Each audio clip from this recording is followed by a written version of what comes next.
Good morning, everyone. It's great to be here. I'm, as introduced, I'm a pediatric neurosurgeon, and I've devoted most of the last 25 years of my practice to pediatric neurovascular disorders, including cavernous malformations and AVMs, Moyamoya disease, and vein of Galen malformations from the surgical perspective. And admittedly, I'm more comfortable talking to you about the surgical things that you've just heard so beautifully and so hilariously from Ed Smith. And to start, I want to tell you that there is a community. You have a community, and you're bringing us together. And also, we are also talking amongst each other as clinical experts in neurovascular diseases. One of the real benefits of the pandemic is we created a small group we call BLT, Boston, London, and Toronto, where through the power of Zoom and the ability to engage that way, we now have a case conference that goes between London, England, Boston Children's, and SickKids.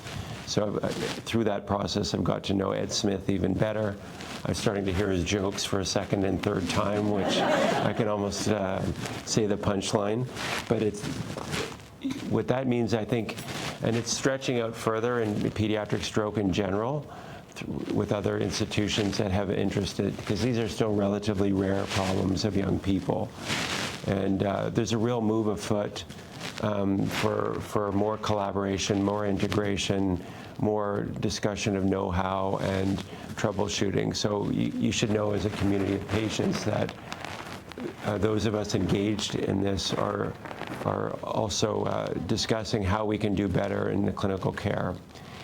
And it's particularly exciting with all you've heard about through this conference, and even to hear Brent Derry's talk this morning, of how exciting is it that we now have some biological understanding. So the CCM genes and the other cooperating genes really are giving us hope for medical therapy down the road. And when those genes were discovered and they modeled those in mice, and the mice got cavernous malformations, and then they started to apply drugs and attenuate the disease, means there's real promise here for actually prevention in the context of lesions that might show early growth to prevent them from growing larger, or for treating lesions that we think are in places that we can't really operate safely. So all of us involved in looking after these patients who are also engaged in research in some form are tremendously excited about where we are now and where we're going. Like the idea we would have a drug for what we thought was a plumbing issue, a pipe issue of flow, is really truly remarkable. And so I mean, the last 10 years, I guess this is the 20th of this conference, it's just incredible. So there's a lot more to know, and there's a lot more onus on us to learn and to collaborate and to understand all the variations. So I must admit, when I first got engaged with the Angioma Alliance, I was so impressed that they had this mission to sequence people for free. And that was really groundbreaking. And now anyone who has more than one single cavernous malformation is typically can be sequenced in their own institution. And I think the Angioma Alliance still offers that, where it can't be offered locally. So I think that's essential to know and to gather information, and certainly we're also understanding that it's not just those 3 CCM genes. There are other cooperating genes that are involved, and understanding how the biological processes work so elegantly talked about by Brent Derry. You think, why do research in a worm for a human disease? And there's really tremendous insights that one can get from modeling how these genes disrupt cellular function. I am truly excited. We were involved in sort of as a collaborator with Ivan Radovinovic, who's a neurosurgeon at Toronto Western Hospital. And Ivan actually was the first to discover that in brain arteriovenous malformations, the high flow malformations, that those AVMs have KRAS mutations. And KRAS is a signaling protein that generally tells cells to divide. And it was really remarkable, this discovery, because KRAS mutations have also been identified in human cancer, particularly pancreatic cancer and lung cancer. And to think that, and drugs have been developed on the cancer side to attenuate KRAS signaling, to attenuate cancer growth.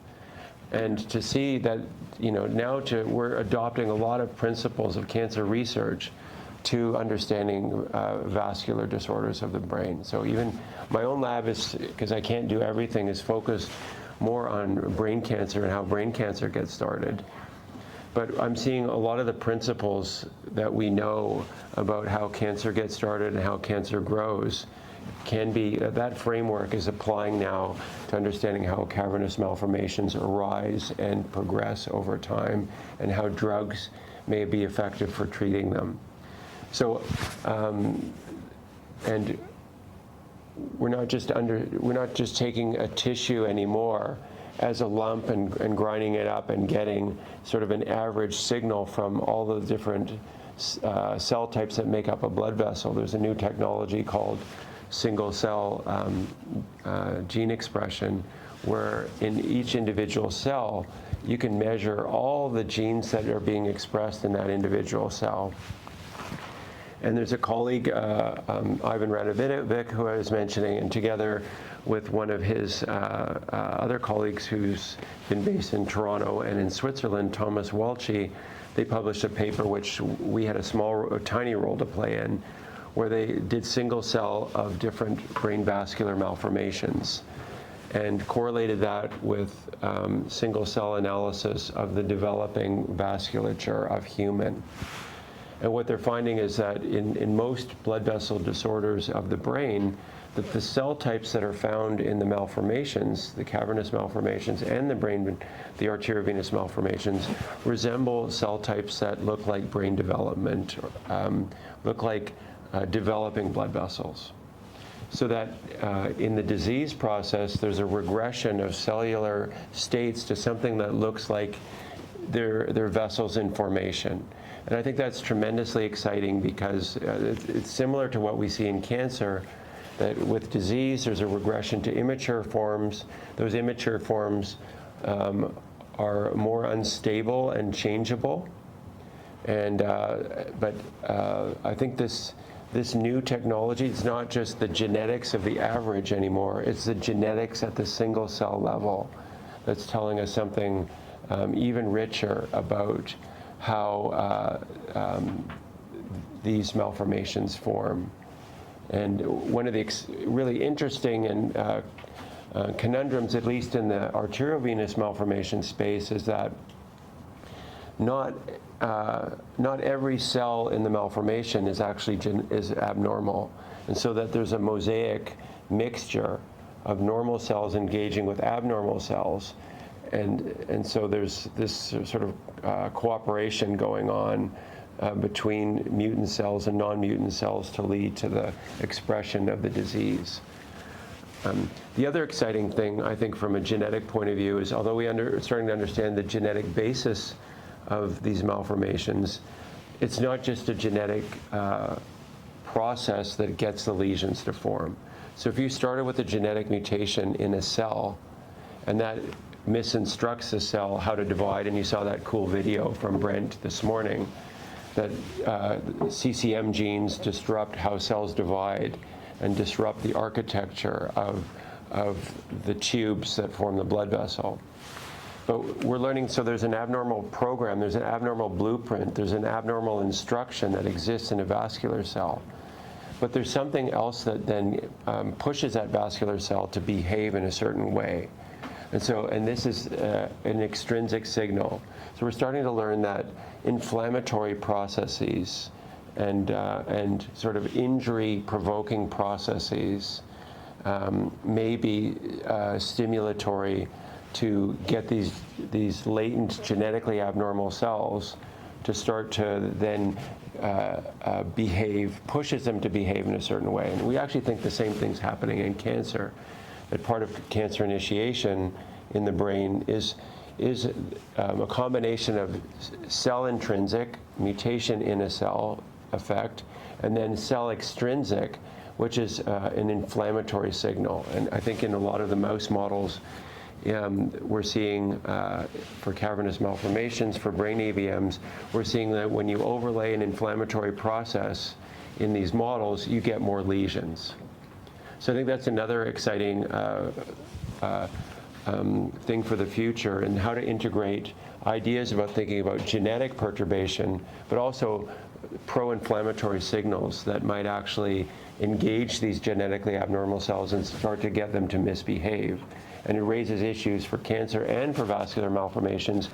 Is there anti-inflammatory type therapy that we can also use that's not necessarily targeting the genetically abnormal mutation, but it's attenuating the inflammatory response that's actually provoking the genetically abnormal cells? So I think in the context of familial cavernous malformation, where there are many lesions, why do some of those kind of grow and others don't grow? And so I think that's still a mystery that, there's now clues why that might be happening. So I don't want to talk for too long because I want to answer questions, but just to say that, we're a team at SickKids, and I think similarly at many institutions that have an interest in vascular disease, that making a genetic diagnosis is really important. It's really important because we know that there are genotype, phenotype correlations. That means it matters what kind of CCM mutation there is to understand how the disease is going to manifest itself. And I think Brent showed this beautifully. The CCM3 is a little bit different than CCM1 and 2 and may affect other tissues and organs. So those things are really important. But we're also looking beyond those genes. It's not just about those genes to other genes. So there's still a discovery aspect that needs to go on. So research needs to be supported in this space. I think that we can do targeted sequencing to go after the things that we know, but I think research will tell us much more in the future. So we heard some talk about the need to fund research more, and I think we're really at a pivotal time in bringing biology and biology-based treatments to patients with blood vessel disorders really to the clinic. And I think all the investments that are made in research now are just going to accelerate us being able to bring a variety of different types of therapies, so that you don't need me as a surgeon. You just need me to point you to the doctor who's going to give you the medicine. So I'll stop there, and hopefully some of that's been of interest. Retired pediatric neurologist from the University of New Mexico. And essentially my entire career after my training at Johns Hopkins was there at the University of New Mexico, where I actually started the cavernous malformation clinic. And in doing care for children, I wound up meeting their parents. So you guys look a little more like parents than children. Is that right? So, and then I would get stories. Not only was maybe one of the parents involved, or maybe they didn't know if they were or not with CCM, their grandmother or their mother had had a stroke, a brain tumor, a variety of different stories, epilepsy, a variety of things that all of you in the audience know about. But it led me to then start taking care of all the adults as well. So we developed a very large group of patients who were amazingly willing to help us out with our research program. So we were able to start the program with Helen Kim through the University of California, San Francisco, to develop a very large database and do serial imaging, particularly in the first 100 patients, and many of them were children. So it was a very rich experience for me. And when I was training at Hopkins, I remember seeing a cavernous malformation patient and learning that it's sometimes genetic nature. And I walked back into New Mexico and it was everywhere. We have a very large group, as you all know. So I'm happy to answer any questions that you might have. Our research was really based on looking at a sample of patients with, as I said, imaging, but also getting a lot of histories, quality of life measures, and following patients for as long as we could. That funding has recently ended, but it was a 15-year run, so a lot of very important data was contributed. And blood samples, and fecal samples, and many other parts of our project. So, are there any questions for someone with my background? So we do have some questions. Okay. We encouraged some people before they came to actually send some questions. Great. So we do have one for you. How often is a geneticist, and I think this is right up your alley, how often have you seen cases of patients with multiple cavernomas who test negative for the 3 identified genes? Well, I probably followed literally about a handful, but that was because I was from New Mexico, where we had such a large group with the common Hispanic mutation. We believed that hundreds of years ago, this actually probably had a new mutation in the new world, as we call it. And so it probably didn't come from Spain. It probably originated there somewhere in the southwestern United States, or possibly northern Mexico. And so we had a large number of people who were positive. So my sampling was a little bit different than, say, your sampling here. But still, I think the average is about now 97% of multiple lesion patients, particularly if they have a family history, the mutation can be found. That may be a little bit on the high side. But there are very few now who have familial forms that do not have an identifiable mutation. Thank you. But they're not all CCM 1, 2, and 3. Right. Like RASA1, for example. Yes. And I don't know if there's gene testing. There should be for that. Yeah, and I think we have a targeted panel at SickKids where I can't list them off right for you at the moment, where we sequence the CCM 1, 2, and 3, and then a number of other genes. I'm sure Ed has the same in Boston, and if there's any other experts in the audience that can talk about their panels, that would be great. I mean, Sid Srivastava is our neurovascular geneticist, and he's a lot smarter than I am. So Yeah, they're always smarter. my panel is to say, why don't you see Dr. Srivastava? He's really good. But I think we just recently had a paper come out looking at genetic screening in neurovascular groups, the likelihood of finding positive. I think in our hands, and you want to look at the paper to check me, but I think about 80% have known mutations, and about 20% are a little bit of a question mark for the multiple CAD-mouse and families. So I think that's our recent number, but you can look online. Oh, okay, yeah. I think there are occasionally something that looks a lot like cavernous malformations on imaging. We did have a couple of neurocysticercosis cases that initially were misdiagnosed in radiology. So those kinds of things can happen too. But again, you should not have a family history that would support that. So we spend a lot of time getting family history. I'm Darla. I just had a question for you, Peter, and also you, Leslie, so I'm hoping you can share this one. Sure. How do you, or I guess, what do you tell your patients in terms of what it's okay to do? You know, I think as parents, we have a lot of this, like, can my kid go on a roller coaster? Can they do gymnastics? Can they, etc. All of the things. Do you have sort of a rule of thumb that you use when you're answering those questions, or how do you figure that out? Well, and patients who have not had a neurosurgical procedure, and I'll let you handle that, it's really about their seizures.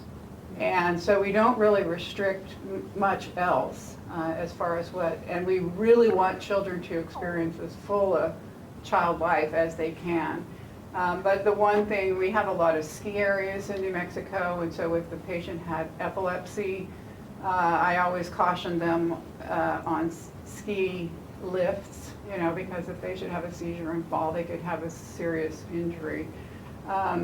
There have been suggestions not to do things like weightlifting, diving, those kind of things, and I think that's a discussion that you should have with every parent, but then I think it's ultimately the family's decision. They don't like to tell their kids no, though, and maybe for the surgery. Yeah, I think there's two issues. One is the seizures, and then one for someone who doesn't have seizures. And I would encourage all of you to read Ed Smith's recent cavernous malformation paper in the New England Journal, where he has a paragraph written down there about what he recommends. I think we're aligned with that.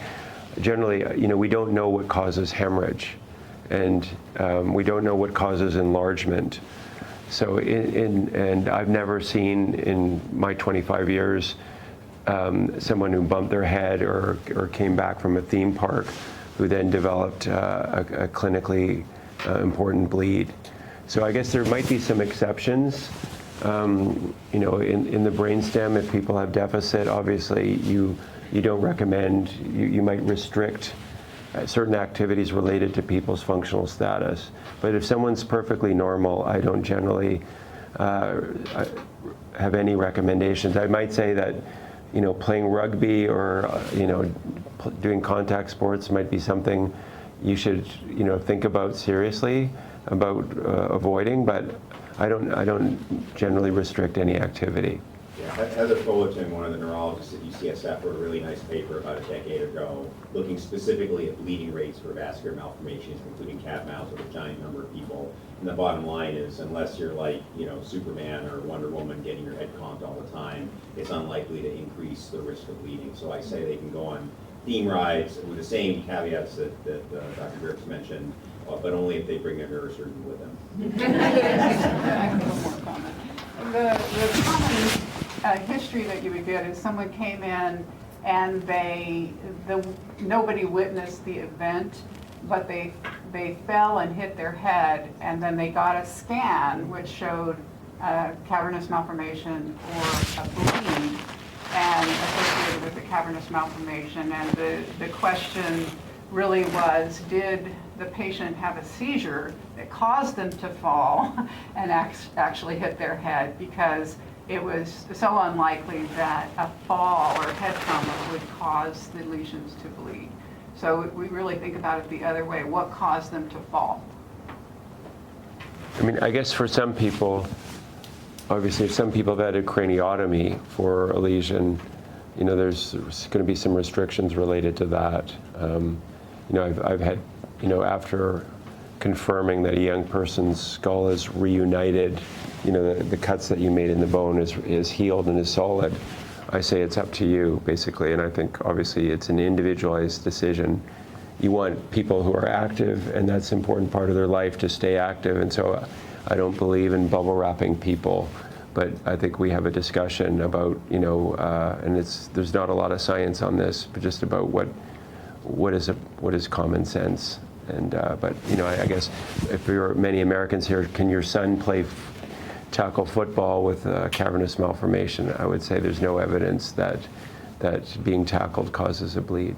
And so if that's important to you in your life and that person's socialization and their well-being, I want them to be who they're meant to be and do the things that they enjoy. So we have that discussion, and I say, look, there's no evidence. So I think, go ahead. But post-craniotomy, there'll be a period when activities will need to be restricted while we ensure that things are healing. And I guess if there's a deficit or a problem, that's going to factor into what's safe to do and what's not safe to do. But I think amusement parks always okay.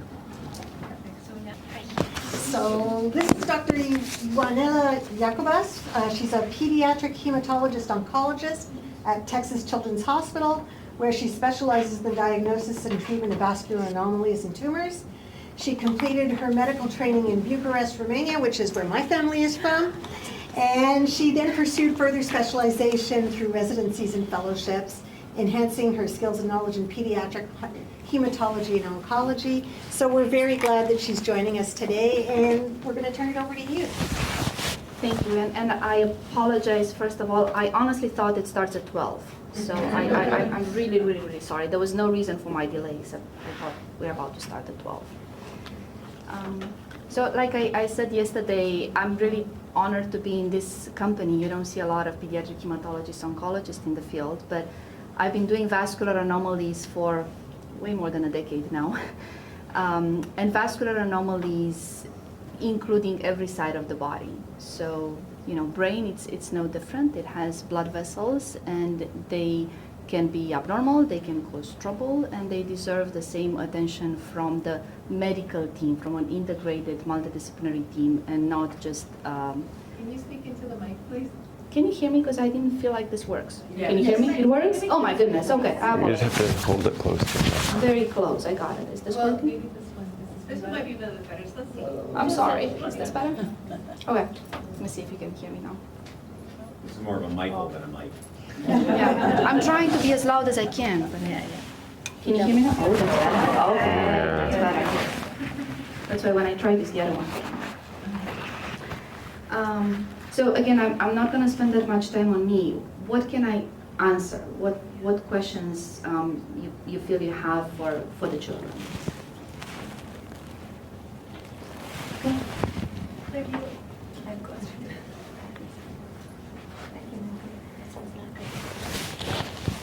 Okay, can you hear me? Very well, Yeah. thank you. Okay, sorry, my name is Claire, I'm from Ireland. I'm a parent, I have a son, Ross, who's the tall young man at the back, who has CCM3. And I actually have two questions. So my first of all, I want to say thank you for this facility, and thank you for speaking to us today. But my question is related to epilepsy, seizures, and CCM. So Ross has a lot of seizures, and medication doesn't control them, unfortunately. So I was wondering, with your experience as neurologists in particular, have you come across, first of all, do many of your patients have seizures? And secondly, have you come across certain medications that work better than others? That's my first question. And my second question then is just in relation to the meningioma that can occur sometimes with CCM3. I'm just wondering, Dr. Dirk, if you've seen much of that as a neurosurgeon? Those are my two questions. Thank you. On your first question, we typically hope that when there are multiple cavernous malformations, which is extremely common in CCM3, that there's one that's causing the seizures. And so when possible, especially if it's near the surface of the brain, it may be able to be removed without causing any serious, and the surgeon can address that better than I can.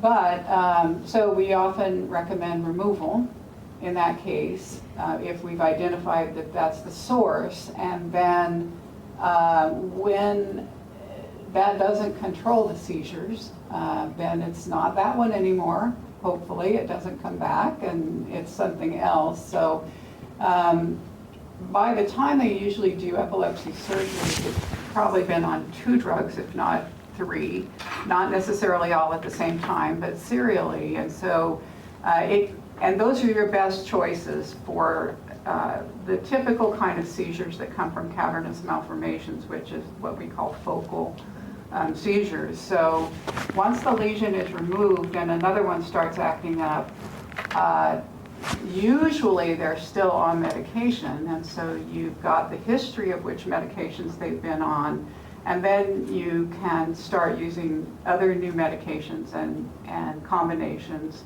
of medications and consider another surgery. So in cases where that has been the path, I think you get a little bit more extreme.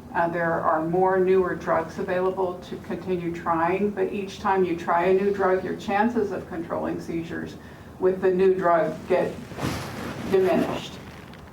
So you can try combinations of medications. You can try other approaches such as the ketogenic diet, which has actually been very successful for refractory, hard to control seizures.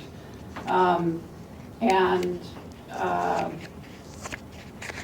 that's really where I would stop and let someone else consider answering what else can be done. And I'll just say, so we're 9 medications down the road without surgery because it's been difficult to identify, Yeah. because the seizures are not starting from the same place each time. Yeah. So that makes it much more complicated. Yeah, and he's not the only one. No. Yeah, we had many patients in New Mexico who had been down through the whole path. Yeah. And it's a very difficult life, I think, especially when kids are in school and having seizures during the daytime. It can really impact a lot of that, what I was referring to as a child life, normal child life.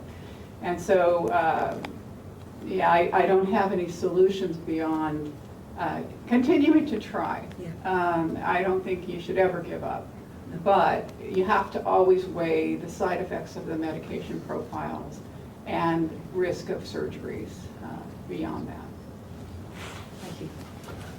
I guess the only thing I would say is I don't do the epilepsy side of pediatric neurosurgery here, so whenever we're confronted with lesion-associated refractory epilepsy, I send that to the epilepsy side. So, and a lot of those patients then undergo a very thorough evaluation, including maybe even invasive monitoring. So I think that's something that has to be done by sort of an epilepsy team that has a surgical intent to really seek out to see which, if any, or which are the most responsible. So if that hasn't been, that might be a consideration.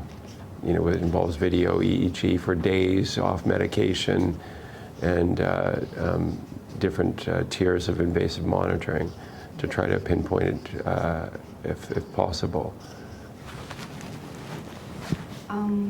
So I just wanted to say, from the experience that I have in other part of seizures and neurovascular anomalies, and this is in MCM. So MCM is macrocephalic capillary malformation, or MCAP, and the patients have hemimegalencephaly, polymicrogyria, and it's caused by the PIK3CA somatic mutation. And in those patients, we started some of them on alpelisib, on PIK3CA inhibition, because they had intractable seizures. And the seizures decrease. The seizures decrease significantly in size, in frequency, and in intensity. And it seemed like there is a hope for the patients that may have CCM caused by PIK3CA. Again, it is hard to just completely generalize that it worked here, so hopefully it's going to work everywhere. So I really don't know. The only other thing I wanted to say about this PIK3CA inhibitor is that it works only as long as you take it. So if for the child with MCM had to stop the alpelisib for whatever reason, for surgery or something, for a period of time, the seizures come back. So again, my neurologist colleagues will know way more than that, but I think that the reason for the seizures is not just pure mass effect. It may be way more than just the location and how big is the cavernoma. So again, the alpelisib in itself will not shrink completely the cavernoma, but whatever it can help with locally, it seems to help with the seizures, like I said, in MCM, another PIK3CA related vascular anomaly. Okay, thank you. Yeah, I think that's very exciting because in tuberous sclerosis, where people went on medicine to shrink tumors, they also found that they helped epilepsy. So targeted therapies may have benefits as it extends beyond just what we thought they were going to do in the first place. And about meningiomas, I think I haven't seen a meningioma in the context of CCM3, so maybe others in the room have. So I can't comment on those and their growth patterns and or their recurrence or the best treatment for those. So That was maybe, super helpful. Did you want to do an audience question, or do you have one? I'm just going to do one of these, and then we'll go back to the audience. So one of the patients had sent in a question with regards to spinal cavernomas, or cavernous malformations. And the question was around surgery and whether or not nerve pain alone was a good reason to have surgery to remove the cavernous malformation. And if they have surgery, is that going to resolve the nerve pain that they're experiencing? Yeah, I don't think many neurosurgeons have taken out too many cavernomas in the spinal cord. So I guess it depends if that nerve pain is associated with the clinical bleed or not. I think all of these decisions are very much individualized, related to where along the spinal cord. It's in the cervical area where the implications of operation is if it didn't go well, is something that could affect all 4 limbs, or is it lower down in the spinal cord, which would affect the lower extremities. So I think all of those, or in the conus where it could affect bladder and bowel function, the bottom of the spinal cord, or also sexual function. So, I think decisions on intramedullary inside the spinal cord are very much patient individualized. And I think there is an aspect of spinal cord related pain that's very diffuse and poorly localized. That even after you take out a lesion within the spinal cord, you can incite some of that pain sometimes as well by being there. So I'd invite Dr. Smith to comment as well, but I think it has to be individualized. I couldn't say that operating for pain per se would necessarily be a prime motivation. No, I was just going to say, I totally agree with Peter. The one thing that we've seen with a small series in our group, not just with cat mouse, but with a couple of others, is if the lesion has a syrinx associated with it, that's the name for a little tube of water basically in the center of the spinal cord. So it looks like the blue ink you see in a big pen, kind of in the middle. And we've had 2 patients with, one had a cervical and one had a conus, like an upper and a bottom spinal cord cat mal. We took them out and they had big syrinxes, syringes, fluids, and that seemed to help their pain a little bit. But I would totally agree with Peter that you can also cause pain by taking these out, and you can cause intractable pain. So to me, the reason for surgery was not pain control. The reason was there were other stuff going on with those patients, and it just happened to be a happy side effect. So I don't know if that helps, but. I think if there's a syrinx, it actually gives a surgeon an opportunity to operate, because it could be causal of symptoms, but also opens up spaces that allows you to have access to the cavernoma. So that sometimes gives you a technical opportunity, if you will. Maybe Darla or Lindsay, if you've got the microphone for somebody in the audience. Anybody else have a question for the panel?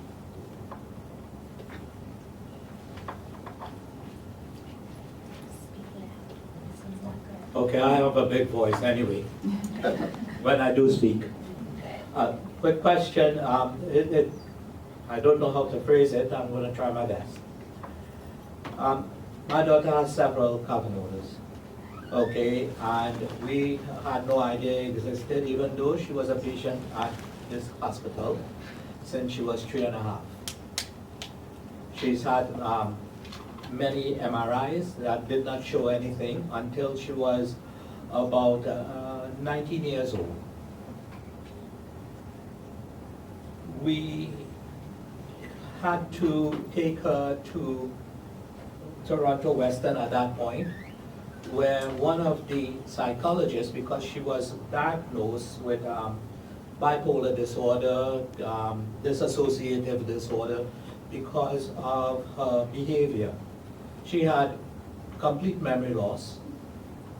She Passed out.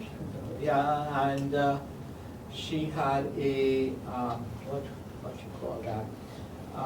What looked like a behavioral problem. She would become extreme manic, and this kept going on every 2 to 3 years. When she would all of a sudden stop sleeping, don't know who we are, and then off to the psych ward where they would give her a whole bunch of medication that causes her to sleep. And my question is there a specialist of some kind that can give us a clear idea or clue if the cavernomas, the 8 of them that's there now, okay, if they are the cause of this, or any of them are the cause of this, or is there something otherwise like some mental problem. One of her surgery, her first surgery, when she was about 3.5, was to remove a tumor on her pineal gland. So her pineal gland is non-existent. Anybody, any thoughts? Well, I'm not a surgeon, but was the genetic discussed at all? Did you find out if she has any? That's an incredibly good question, because we were asked by a neurosurgeon to have a geneticist look at her, have her examined. But our physicians seem to think not a good idea. I don't know, I understand why. God knows what reason that they have for ignoring this letter that was sent from a doctor actually out in Montreal. We went all the way there to have a looked at by a neurosurgeon. And he says, please have your physician do this. And he wrote her a letter, and that was done a year ago, a year and 6 months ago. And absolutely nothing was done. The only thing that, one of the recommendations that she actually did follow up on was endocrine, the endocrine specialist. So we are kind of like running around like like a chicken with his head cut off, you know, and not really sure where to go or how to deal with any of this. So I would really think that she deserves, I mean, all of you as a family deserve to have the genetic testing done. And again, as far as I know, there is free genetic testing that can be done through Alliance for Cure, where you don't necessarily need, well, you need a physician to recommend it, and it sounds like you have that letter from Montreal. And I think that's where I would go first, because if I understood correctly, you're asking if, again, she has that many cavernomas, if there's something in her past medical history that triggered it, the medication, the management, everything else.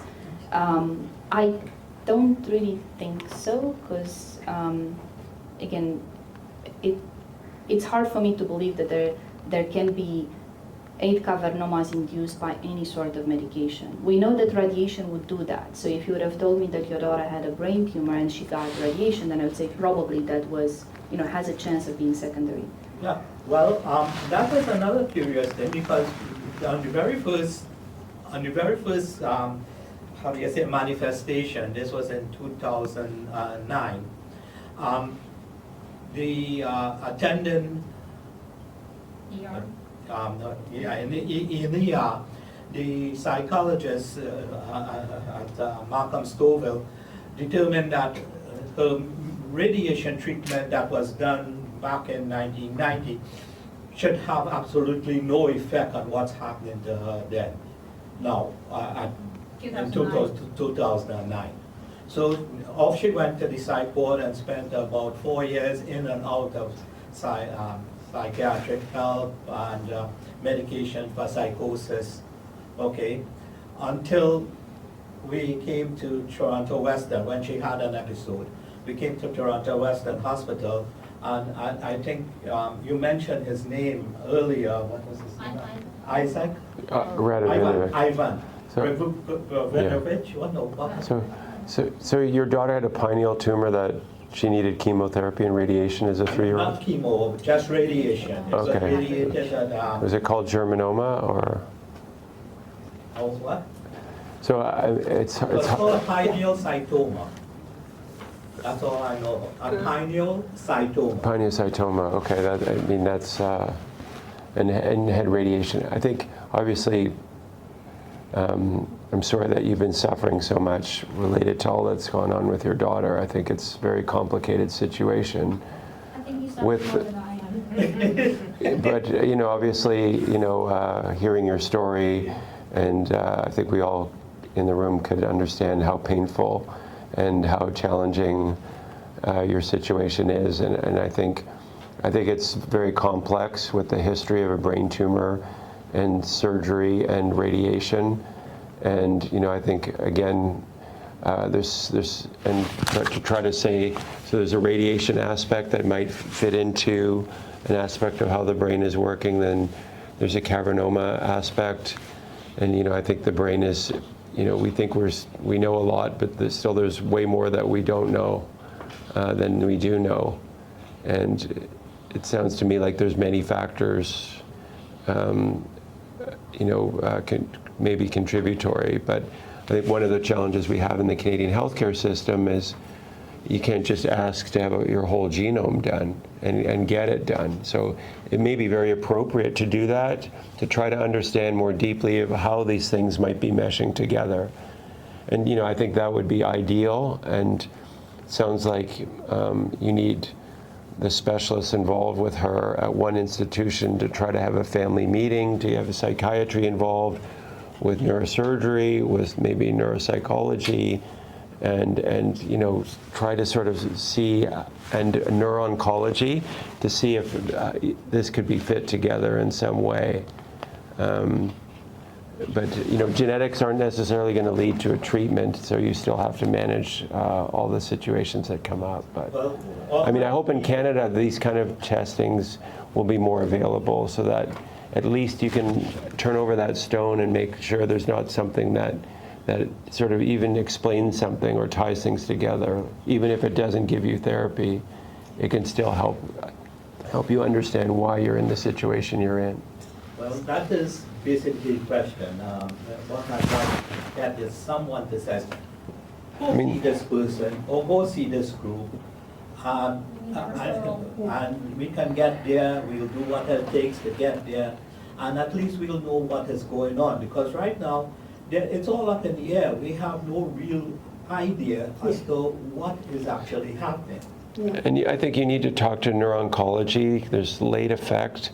There's late effect clinics that exist at Princess Margaret Hospital, for example, which is connected to Toronto Western, where those doctors who see children who have become adults after treatment of tumors, understand more the transition from adolescence to adulthood and all of the challenges. I think we recognize, those of us who look after young people until the age of 18 and then we let them go into the adult world, that's a very vulnerable time in terms of getting people to understand all of what happened before and applying that knowledge to try to provide better care today. So I think that's probably a good place to start.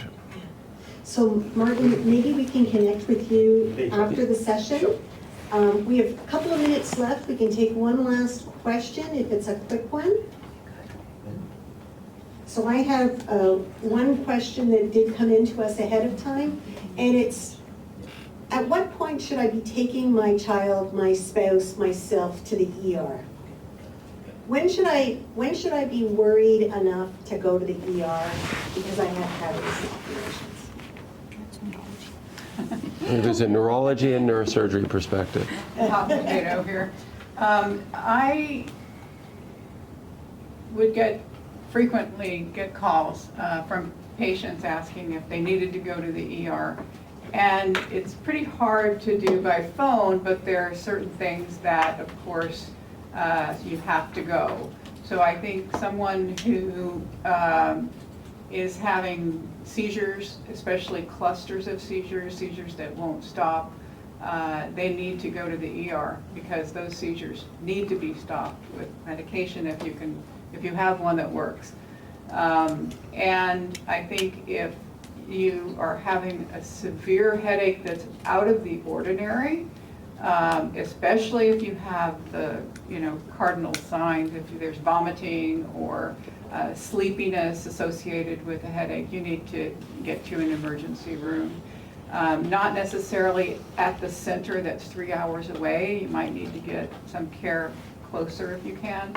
And one of the things that we have been able to get going in New Mexico is having a nurse who is available for patient calls to hook them up with the appropriate services to talk to about questions just like that question.